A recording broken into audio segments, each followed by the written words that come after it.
um discurso sem atitude é um discurso vazio, é um discurso oco.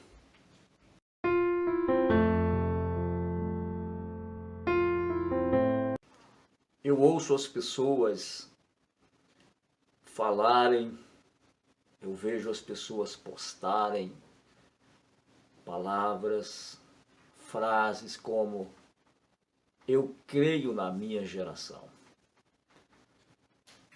Mas um discurso sem atitude é um discurso vazio, é um discurso oco. Então, não basta crer na minha geração. Eu preciso ter atitude para que, de fato, essa geração seja uma geração da minha crença. E hoje eu decidi fazer esse vídeo sobre esse tema, eu creio em minha geração. Eu vou dar um exemplo para vocês de como seria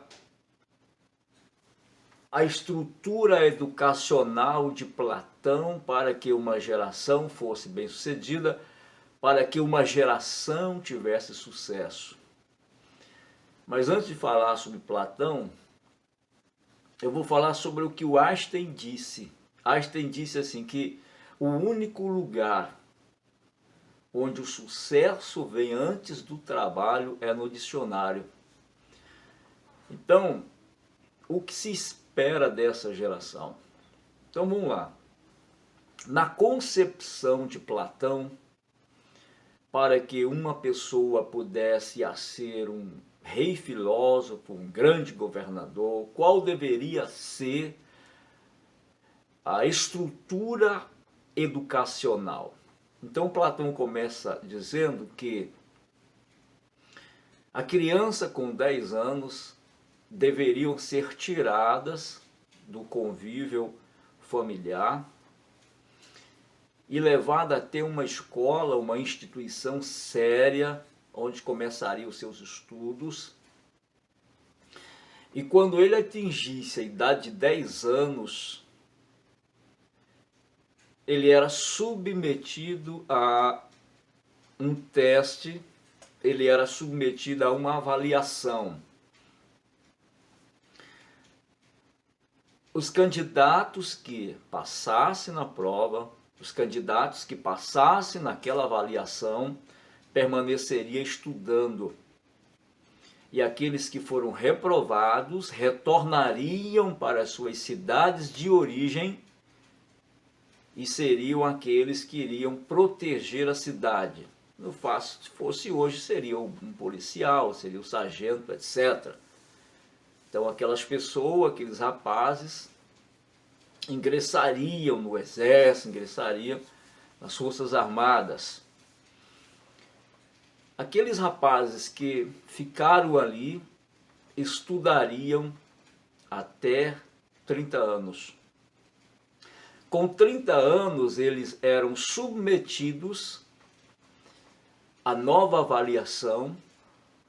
Os que passassem permaneceriam ali e os reprovados voltariam para as suas cidades e seriam os grandes gestores, os grandes administradores das cidades, das polis.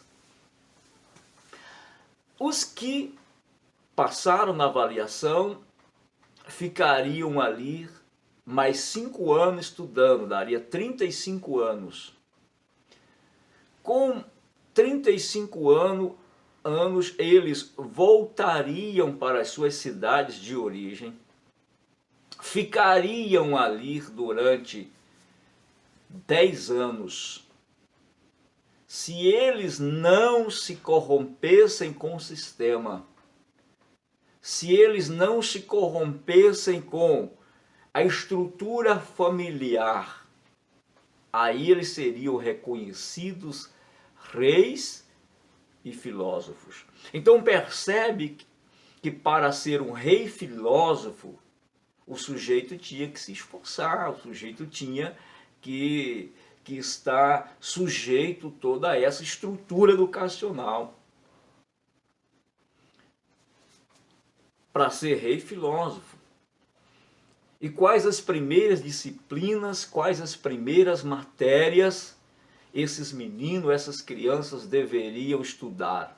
Qual o contato, os primeiros contatos deles deveriam ser com qual disciplina? A primeira disciplina, na concepção de Platão, seria a filosofia. Aí você pergunta, por que filosofia? Porque a filosofia, ela ajuda as pessoas a pensarem. E um grande filósofo já disse, se penso, logo existo. E esse é o problema dessa geração. Nós dissemos, eu creio nessa geração, mas uma geração que não sabe pensar, uma geração que não pensa, uma geração do tudo pronto, uma geração que não consegue diferenciar quase a mão direita da esquerda se ele não consultar o Google. Então, ele deveria ter contato com a filosofia. Essa é a primeira disciplina. A filosofia ensina a pessoa a pensar. E a segunda disciplina deveria ser a música, porque a música acalenta a alma. E a alma acalentada leva o sujeito a grandes reflexões, leva o sujeito a pensar. A partir daí ele estudaria ciências políticas, um monte de outras disciplinas. Então, como eu creio em uma geração se a base da estrutura familiar, a hierarquia familiar, ela está invertida? Então hoje, por exemplo, na maioria dos casos nós temos uma hierarquia familiar horizontal. Ou seja, pai, mãe e filhos. Ou seja, nessa estrutura familiar não existe hierarquia, não existe disciplina, não existe limites. E ainda, graças à própria pessoa, algumas famílias ainda que estão indo bem, mesmo nessa hierarquia familiar horizontal. Quando não é o inverso,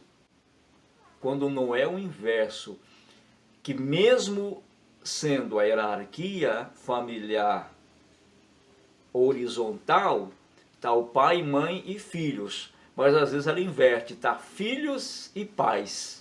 Ou seja, é um ambiente, é um lar onde as determinações, onde as normas são ditadas, são regidas pelos filhos, e cabe aos pais obedecerem tudo que eles falam, tudo que eles dizem, tudo que eles ditam, tudo que eles escrevem.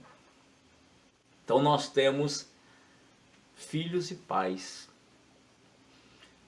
Um exemplo é quando os pais chegam no restaurante com um menino, uma menina de 3 aninhos, e ele já pergunta onde eles querem assentar-se, o que eles querem comer.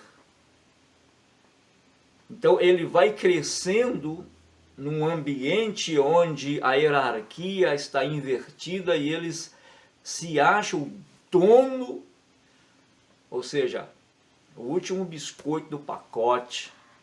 Aí eu pergunto para você, uma criança que cresce num ambiente onde a hierarquia de estrutura familiar está invertida, o que você acha quando ele vai na escola?